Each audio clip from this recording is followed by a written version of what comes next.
officially waived DeWanna Bonner. I gotta say, I'm very, very surprised at the decision to simply waive her, but I guess because she had an unprotected contract and that protects them and allows them to cut her.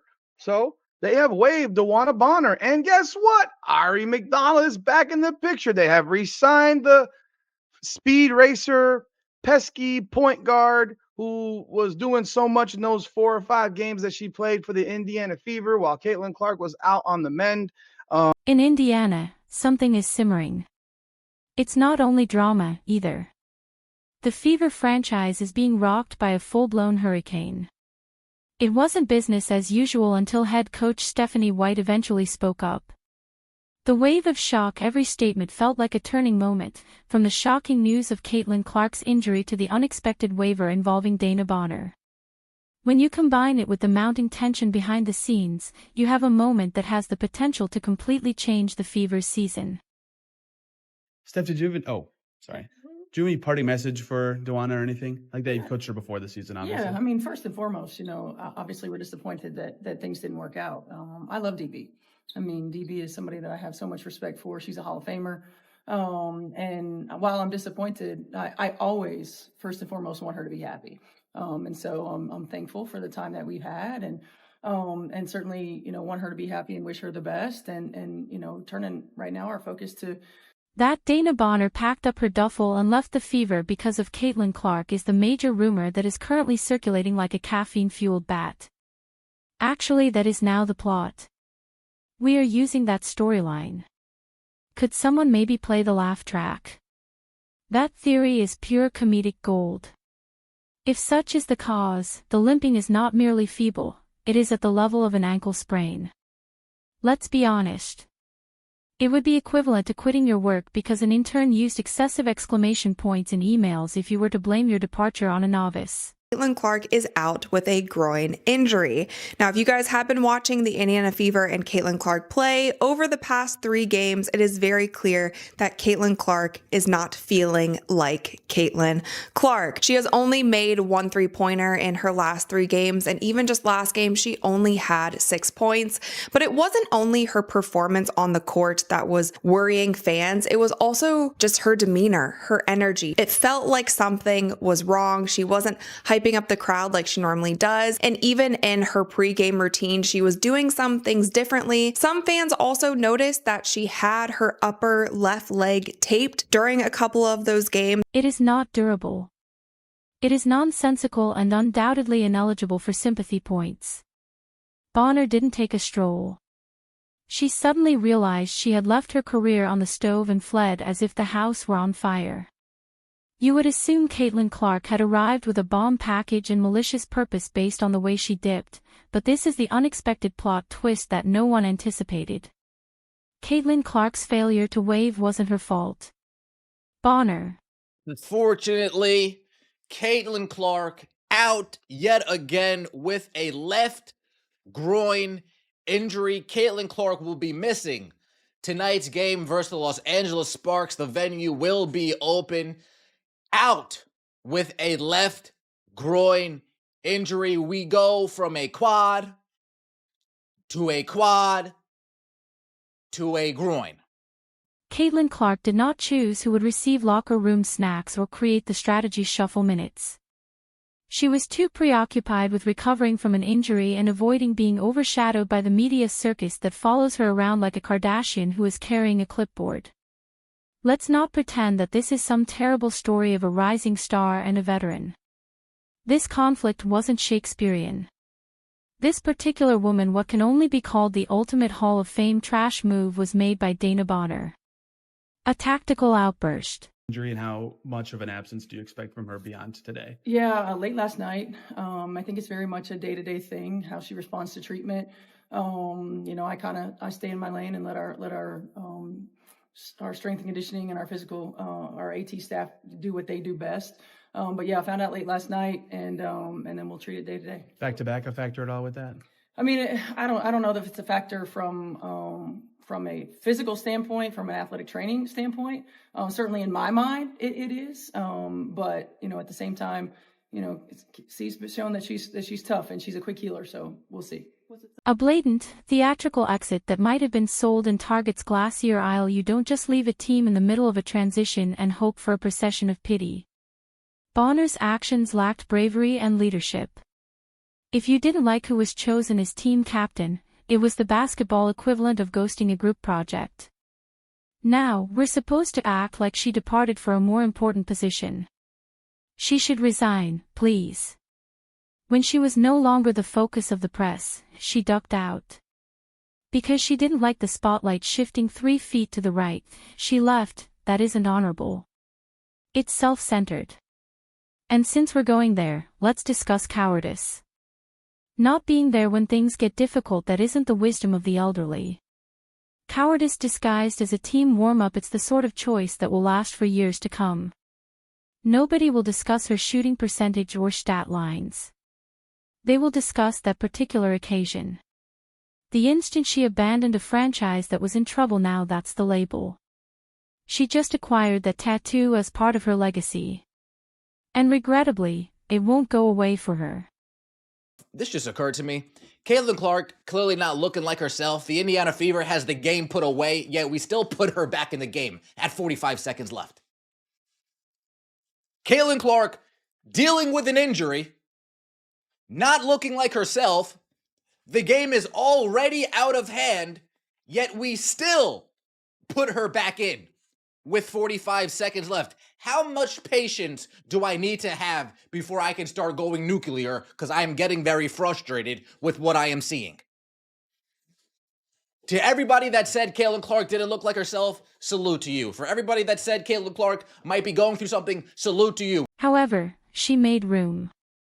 Additionally, there are instances where the loudest addition you wish to avoid is subtraction. Fantastic, the Fever just landed McDonald's, so don't allow the logo get to you on your way out. That's correct. A crazy taste with no remorse, a guard who can actually show up and has speed, grit, a player who doesn't run away as the volume in the locker room increases, someone who isn't allergic to pressure. Let's be clear about this. Avery McDonald didn't travel to Indiana to watch drama play out while sipping tea. She arrived to make defenders wish they had never laced up and to run hustling grind. She has a sharper edge, fast hands, and no patience for diva departures that pass for job advancement, that a personal security detail to shield her from a 22-year-old rookie's burgeoning fame. The notion that Caitlin Clark was the antagonist in this situation is as logical as attributing your damaged umbrella on the weatherman. The deflection of it, its denial, its fantasy, and its nostalgic gift. DeWanna Bonner would be returning to the Indiana Fever. She has been out now for 6 games away from the team for only personal reasons, and the team was being really tight-lipped about it. They weren't giving any more information. But the whole thing, in my opinion, and in the opinion of a lot of fans, is that there was something else going on. This didn't seem like something where there was maybe something going on with her family. It didn't seem like she was sick or injured. She just simply stepped away from the team, and nobody really knew why, but it... And the beautiful irony here should not be overlooked. Overnight, Bonner, once a representation of dependability, became a walking contradiction. The player who advocated for harmony within the team abruptly vanished. She became inconvenient when the roster became actual and things became awkward. She insisted on having her own theater as soon as the spotlight changed. However, this is hardly a one-woman show. And if it were, the curtain would have fallen heavily. The fog seems to have dissipated. They lost a diversion instead of a piece. And they're beginning to breathe now that the diva energy isn't obstructing the chemistry. Indeed, Clark is on the bench. However, don't be fooled by her crutches. She still commands attention and is the future. She remains the engine. Furthermore, her success doesn't necessitate the disappearance of anyone else, despite what some revisionists claim. Bonner couldn't stand someone else shining brighter, so Clark didn't push her out, but she stumbled over her own pride on the way out. Things that go into, and I'm talking about being happy personally. Like I want her to be happy personally. I mean, there's so many things that go into it. It's a different group. While system might still be very similar, it's a different group, and things are happening quickly, and being able to mesh. Sometimes it works and sometimes it doesn't. I think we've seen that in. What's crazy is how inevitably chaotic everything got. One would expect that someone with Bonner's background would exit gracefully. A handshake, a thank you card, or perhaps a picture montage with mellow piano music. No. As if it were an NBA 2K game, she pressed the eject button. In the third quarter, she also quit being angry. It lacked grace. It was shameless. It was incredibly dramatic, akin to a villain from a soap show storming off set because their malicious scheme didn't receive enough screen time, and the vibe has changed for the better with McDonald's involved. More bustle, less noise, less drama, and more results. The Fever is out there actually doing the work, practicing strategy and chemistry, the things that real teams focus on, while Bonner's PR team frantically tries to turn this mess into something resembling nobility. Meanwhile, Caitlin Clark is laughing quietly in the background because, once again, the world is attempting to make her the antagonist in someone else's film. Unfortunately, the film has already failed. The Indiana Fever ended up announcing the status report for tonight's game versus Los Angeles. Caitlin Clark out left groin. Oh, man. Look, that groin is nothing to play with, man. If y'all didn't see how Anthony Davis was taken out this season, well, I guess last season or whatever the case may be, it just appears out of nowhere. All right. The groin is nothing to play with, man. And, you know, it kind of explains a little bit more why her shot's been off. We can see that she's not 100%. Of course, with the sniffing and, you know, it look like she's out of breath at times. Those things where it just kind of look a little off, right? It don't look like Caitlin Clark. That's to the Fever's advantage. Let's be clear about that. The departure of DeWanna Bonner is not tragic. It's a liberation. It was long overdue, if we are being completely honest. She has had a successful run. Yes, it's a long one, but after the sixth one, even the sequel lost its meaning. DeWanna, it's time to retire. Locate a comfortable chair. Without carrying your emotional burdens through the locker room like a wheelless luggage at the airport, put your feet up and welcome the new era. When the leaf blower outside your window is finally turned off, you know how it feels. Yes, that tension and the act of, I'm too veteran for this energy, poof, is gone. They can now concentrate on creating something genuine rather than merely sustaining a plot that has been dragging itself. While we're talking about comfortable narratives, we should also discuss how readily people accept the official explanations that are given to them. For example, do people still chew or do they just gobble everything up like free popcorn on game night? Caitlin Clark has an injury. Yes, she might or might not be. Perhaps she's relaxing or recovering. So lads, Caitlin Clark is out injured right now, and it appears that we know, well, she's out injured with a groin injury, and it appears there is footage of how it happened. And this one's on the coach. This one seems to be on the coach, but at the end of the day, I do think when it comes to this, that it's not like there was nothing beforehand. It's not like she was 100% healthy. Because she seems to have been injured for a while. However, why are only those who sign the paychecks permitted to comment on it? Would Caitlin find it so difficult to tell the supporters straight out? A brief update, a post-game tweet that doesn't seem to have been written by a Decoff lawyer. The girls have more followers than some small nations, a phone, and a voice. She was able to explain everything in less than 10 seconds between Gatorade sips. Fans bless their devoted jersey-wearing hearts because they deserve more, but instead we get the typical official team statement and all of a sudden the crowd is nodding along like bobbleheads at a merchandising convention. The kind of money that doesn't grow on the trees outside Bankers Life Fieldhouse is what these individuals are spending. Instead of seeing Caitlin Clark listed as injured, they would prefer to see her on the court. Additionally, when they don't, they ought to receive more than a generic statement about recuperation and a corporate shrug. Let's face it, people would go crazy if Beyoncé abruptly ended a show and stated, "I don't feel it."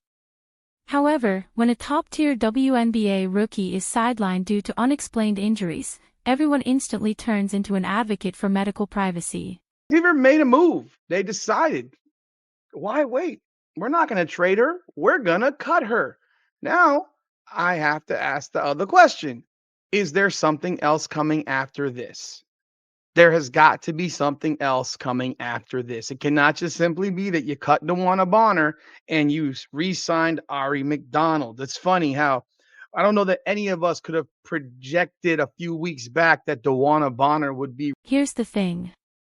When you purchase a ticket, you are purchasing more than just a seat. You are purchasing a promise, a performance, and an experience. When the main act is absent and there are no genuine responses, that promise feels as though it has been shoved into a shredder. When Caitlyn doesn't attend, do ticket holders receive a full refund? Obviously not. Even when team reps are out, you can still enjoy your watered-down soda, expensive pretzel, and the halftime dance squad's best effort to cover up the obvious absence on the court, while performing linguistic gymnastics. I'm spinning injury bulletins that are so ambiguous that they resemble weather forecasts. She might return soon, but we're keeping a careful eye on things. Whoa, that's really useful. Please continue spending money even though we have no idea what's happening. And let's not seem as though the Fever was unaware of its impending arrival. There's always more going on behind the scenes. This is a business choice that is wrapped in bubble wrap and shielded by PR armor, not just a rookie tending to an injury. Perhaps they're protecting her from the circus, keeping her safe for the long run, or simply utilizing the injury designation as a safety net in the hopes that no one will question her until the truth is out. Pointing to the fact that something wasn't right. And I have to be totally honest with you guys, I am not surprised by this news at all. I was just having a conversation with my fiance last night and I told him, I was like, I think Caitlyn's hurt. I'm not going to be surprised if sometime soon the Indiana Fever pulls her and sits her for a few games. I think she is still battling some sort of injury. And less than 12 hours later, the news dropped from the Fever. But it's a tough blow not only to Caitlyn because we know that she loves to be on the court. It's a tough blow for the Indiana Fever because that is their superstar. Whether she is playing to the best of her abilities or not, they are still a better team with her on the court. Because don't make any mistakes, there are levels to the entire Clark incident. It's about image control and the billion-dollar buzz that follows her like a clinging paparazzi, not merely about a damaged ankle or bruised ego. She's more than simply a player. She is a walking celebrity and brand. Before the final buzzer, every minute she plays is monetized. Additionally, the silence when she doesn't play seems eerily odd. Fans aren't being inquisitive when they inquire as to why she isn't speaking for herself. They're acting rationally. It's strange that it's calculated. It's similar to seeing a magician perform with one hand while using the other. It is not intended for you to view. You don't need to believe in conspiracies to see this, and you'd better think that the Fever are relying on people's distraction. They enjoy the drama around Bonner's departure because, while everyone is debating locker room politics and veteran loyalty, nobody is posing unpleasant questions like how severe Clark's injury is and why she hasn't spoken up herself. What is the real strategy, and more significantly, who is making these calls behind the scenes? Isn't it convenient? When Bonner storms out, the fans lose it. Clark, meanwhile, discreetly enters rehab mode with no meaningful follow-up. It resembles a masterfully planned pandemonium. Deflect, delay, and distract. WNBA superstar just returned from a left quad strain. We said be closer to a month. We said definitely longer than the 2 weeks the team initially said. Closer to 3 weeks. Congratulations, she made it back early. But now comes another injury on top of the left quad strain. It's a left groin strain in the last few seconds of the game on Tuesday, 2 days ago. They're saying it's day-to-day. Groin strains, especially for basketball players, are rarely day-to-day. It would be a good outcome if she returned in a week to 2 weeks. Day-to-day does Habit now, however, because they are currently spinning in circles while dancing in the dark with no rhythm and even less direction, the fans want better choreography. And that annoyance will only increase unless someone breaks the quiet with genuine honesty. No one likes being dragged along, and no one enjoys having the truth concealed behind a velvet curtain marked, "Do not disturb." Therefore, Bonner's departure is a victory. It makes the rotation clear. It purifies the air and provides an opportunity for youthful talent to flourish. However, the true insult is to act as though Caitlyn's absence is merely a trivial aside. Fans attended the performance. Without the sugar-coated quiet, the team must deliver or at the very least explain why it cannot. Because the curtain will finally rise. When the truth grows weary of being concealed, we can only hope that there are still enough Fever supporters there to hear it.